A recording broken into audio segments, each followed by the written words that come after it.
कि जबरदस्त सेटिंग हो रहा है। मेरे गांव का एक लड़का रिटेन में पास किया है घूस देकर, उसको कुछ नहीं आता है, उसका स्किल टेस्ट में भी सेटिंग है और मेरिट लिस्ट में भी। तो भाई जैसा कि आप सारे लोगों को पता है कि बिहार सिविल कोर्ट रीडर का आज हमारा स्किल टेस्ट था, आज भी है और कल भी है। मतलब आज हमारा 9 मई है और कल हमारा 10 मई है। तो ये वीडियो उन सारे लोगों के लिए काफी ज्यादा इंपॉर्टेंट होने वाला है जिन लोगों का कल भी आपका स्किल टेस्ट है ना।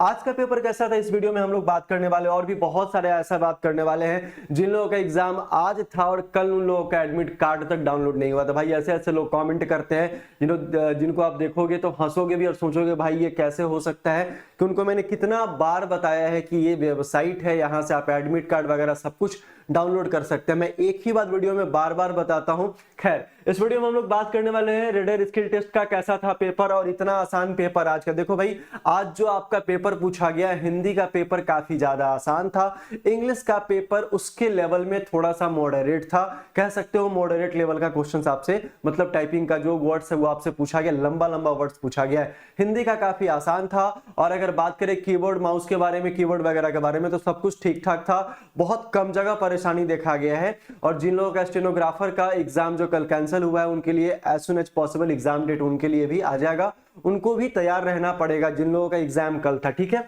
अब तुम जरा यहां ध्यान देखोगे, ध्यान देकर देखोगे तो मैंने एक चीज आपको बहुत पहले ही बताया था कि पीडीएफ जो आया था इसमें आपका रिटर्न वाले में, तो यहां 8791 लोगों का क्या है वो रिजल्ट आया था जिन लोगों ने क्वालिफाई किया था। मतलब 3300 समथिंग तो कल ही था जिन लोगों का स्टेनोग्राफर का था, लेकिन ये आपका 8791 था। ठीक है, अब इसमें 224 लोगों को डिस्क्वालीफाई किया गया था। ठीक है, अब देखो बहुत सारे बच्चे ये भी हमसे पूछ रहे हैं, जरा ध्यान से सुनना, मैं एक बार फिर से रिपीट कर देना चाहता हूं कि सर बैक स्पेस होगा कि नहीं, हाईलाइटर होगा कि नहीं, ऑटो स्क्रॉल होगा कि नहीं।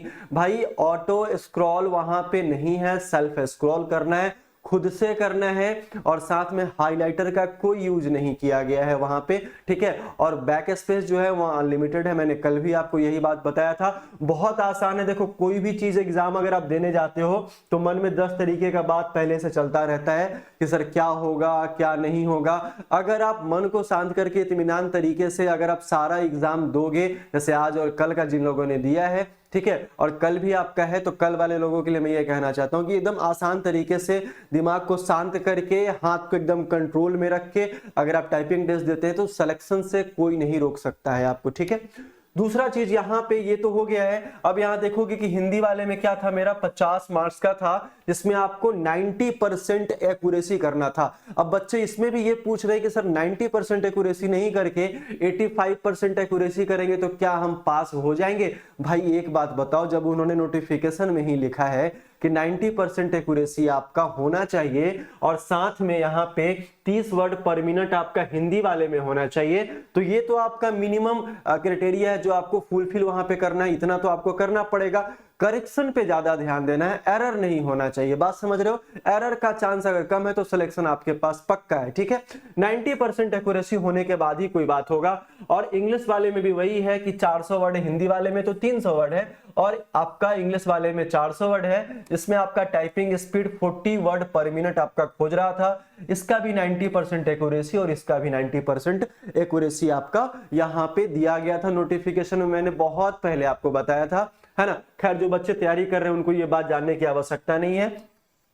अब यहाँ जो हिंदी का रेमिंगटन गेल पे लिया गया, हिंदी टाइपिंग टेस्ट आपका क्वेट्री बोर्ड पे लिया गया, टाइम्स न्यू रोमन फॉन्ट पे लिया गया, इंग्लिश टाइपिंग ये सारे लोगों को पता है। मिस्टेक्स के बारे में मैंने भी आपको बताया था। देखो भाई पिछला बार जो एग्जाम लिया गया था सिविल कोर्ट रीडर वगैरह का, उसमें ऑटो स्क्रॉल था, हाईलाइटर एकदम नॉर्मल था, लेकिन इस बार चेंज कर दिया गया। इस बार ना तो हाईलाइटर है ना तो ऑटो स्क्रॉल है, वो आपको खुद से करना पड़ेगा। मैं आपको कमेंट दिखाऊंगा, वीडियो के एंड में बने रहना, बहुत इंपॉर्टेंट चीज और बहुत हंसी भी आएगी, जरा ध्यान दो। यहाँ पे क्या लिखा है, फुल मिस्टेक्स के बारे में मैंने आपको बताया था, बैक स्पेस वगैरह यूज कर सकते हैं, कोई इश्यू है नहीं। और स्पेस के बारे में मैंने बताया था कि वर्ड अगर रिपीट होता है तब वो हाफ मिस्टेक में काउंट होगा, स्पेस अगर ज्यादा हो जाता है तो आपका वो हाफ क्या होता है, मिस्टेक में काउंट होगा। ठीक है, ये तो हो गया है। अब तुम जरा ध्यान दोगे, अब मैं आपको ऐसा चीज दिखा रहा हूं कि आप सोचोगे कि सर ऐसा कैसे हो सकता है। कल मैंने एक वीडियो अपलोड किया था और वीडियो अपलोड करने के बाद मैं आपको दिखाता हूं, स्टेनोग्राफर का जो एग्जाम कल कैंसिल हुआ था वो 3 आपका क्या है कि 3 सेंटर पे एग्जाम आपका कैंसिल हुआ था। ठीक है, अब 3 सेंटर पे जैसे ही एग्जाम आपका कैंसिल हुआ था, उसके बाद बहुत सारे बच्चों के मन में ऐसा हुआ कि सर ये जो आपका दिया गया है इसका एग्जाम कब होगा, जिन लोगों का कैंसिल हुआ था, ठीक है, उसी के रिगार्डिंग मैंने यहाँ पे वीडियो डाला था। अब इस वीडियो में जरा ध्यान देना कि मैं आपको कमेंट दिखाना चाहता हूं कि भैया ये जो कमेंट दिया गया है, ये जो कमेंट दिया गया है, तुम यहाँ देखो क्या बच्चे पूछे हैं, ठीक है, क्या बच्चे पूछे। मैंने बोला भैया आप टेलीग्राम चैनल ज्वाइन कर लो, वहां सब कुछ आपको नोटिफिकेशन वगैरह मिलते रहता है, ठीक है। तो एक लड़का क्या लिख रहा है कि जबरदस्त सेटिंग हो रहा है, मेरे गांव का एक लड़का रिटन में पास किया है, घूस देकर, उसको कुछ नहीं आता है, उसका स्किल टेस्ट में भी सेटिंग है और मेरिट लिस्ट में भी। तो भाई ठीक है, कोई इश्यू नहीं है। तो मैंने इनको क्या बोला, मैंने बोला कि यही सारा बात सुनकर कॉन्फिडेंस लो होता है, खैर आप अपनी तैयारी पे ध्यान दीजिए। मैंने सारे बच्चों के बारे में बताया कि सर देखो यही सब बात सुनकर बच्चे सोचते हैं कि अगर हम तैयारी कम भी करेंगे तब हमारा यहाँ पे क्या हो सकता है, सिलेक्शन हो सकता है, और ऐसा भी सेटिंग यहाँ पे दिया गया है, ठीक है। लेकिन बात ये नहीं है, बात है कि ये बच्चा अब अपने आप पे ले लिया, ठीक है। इन्होंने बोला भाई, एक और कमेंट किया कि भाई ये सुनकर बहुत दुख होता है, ठीक है। ये तो हो गया है भैया, आप अगर फालतू की चीजों पे ध्यान दोगे तो आपका अपना हार्म होता है, ठीक है। सेटिंग हो रहा है नहीं हो रहा है इससे क्या ही फर्क पड़ता है हमको, ठीक है। चलिए, अब ये लिखा है कि भाई साहब मैं पहले से जॉब करता हूं, मैं अपनी पूरी जिम्मेदारी से कह रहा हूं कि सेटिंग हुआ है, वो भी जबरदस्त। कट ऑफ कम गया है क्योंकि इसमें स्किल टेस्ट होता है, इसका मतलब ये नहीं कि सेटिंग नहीं हुआ है। मैं क्यों किसी बच्चे का कॉन्फिडेंस कम करूंगा भैया, मैंने आपको नहीं बोला, मैंने सारे बच्चों के बारे में बोला है। यही सब बात सुनकर बहुत सारे बच्चों का कॉन्फिडेंस लो हो जाता है, ठीक है। अच्छा, ये सारा कुछ हो गया है। उसके बाद लिखा है कि जब कोई क्या लिखा है, डिजर्विंग कैंडिडेट चोरी से पास हो जाता है तो कोई गरीब का बच्चा पैसे के अभाव में प्रतिभा होते हुए धक्का खाता है। कभी मैं भी गुजरा हूं ऐसे हालात से। ये बात बिल्कुल सही, मैं इस बात का बिल्कुल समर्थन करता हूं कि अगर ऐसा कोई हालात होता है तो ठीक है। उसके बाद ये विपिन भाई क्या लिख रहे हैं कि सेटिंग जैसी फर्जी बात पर कृपया ध्यान न दे, जो करवा रहा है उसको बधाई, बाकी हम लोग के हाथ में है, उसी पे फोकस करना है। एकदम एक्यूरेट बोला है कि हम लोगों के पास जो स्पीड है, हम लोग के पास जो एक्यूरेसी है, और जिस तरीके से क्वेश्चंस पूछा जा रहा है उन सारे तरीकों से हम लोग अपने आप को 100% साबित करेंगे। भाई बहुत सीट बाकी है, भरेगा नहीं भरेगा किसी को कुछ नहीं पता है ना। आपका काम है कि आप अपना 100% वहां से देकर आए, आलतू फालतू की चीजों पे बातों पे ध्यान नहीं देना है, ठीक है। आगे आ जाइए।